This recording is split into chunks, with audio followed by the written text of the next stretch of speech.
দুপুরবেলা ঘুমিয়ে নেওয়ার পরে সন্ধ্যাবেলা মা ডাকছে ভাত খাওয়ার জন্য। যখন বাড়ির দিকে যাচ্ছি, বাড়িতে গিয়ে দেখি কী রান্না করেছে। মাকে বললাম ভাত নিয়ে এসো। তো আজকে আমাদের বাড়িতে ডিম রান্না হয়েছিল। তো ঘুমিয়ে নিয়ে 3টের সময় বাড়ির দিকে গেলাম স্নান করবো বলে। স্নান করে নিয়ে এতটাই ঘুম পাচ্ছে, ফেরো খাটে পড়ে একবার ঘুমিয়ে নেব, তারপর ব্লগ শুরু করবো।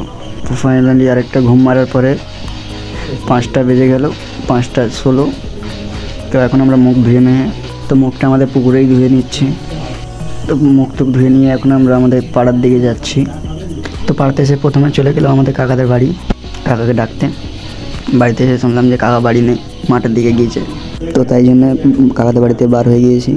তো এখন যাচ্ছি আমরা মাঠের দিকে। মাঠে এসে দেখলাম আমার কাকা রঞ্জিতের হাত দেখছে যে ওর বিয়ে হবে কি না। মাঠে আরও সবাই এসছে, সবাই বল খেলছে। সন্ধ্যা হয়ে এসেছিলো, তাই আমরা ফুটবলটা নিয়ে একটু শট মারামারি করছিলাম। ফুটবলে এতই শট মেরেছি যে ফুটবলে হাওয়া কমে গেছে, তাই আমার কাকা হাওয়া মারছে, আমি আর রঞ্জিত দাঁড়িয়ে দেখছি। তারপরে আমরা অন্ধকার হয়ে গেছি বলে বাড়ির দিকে চলে আসি। আর আজকের ব্লগটা এই পর্যন্তই শেষ করবো।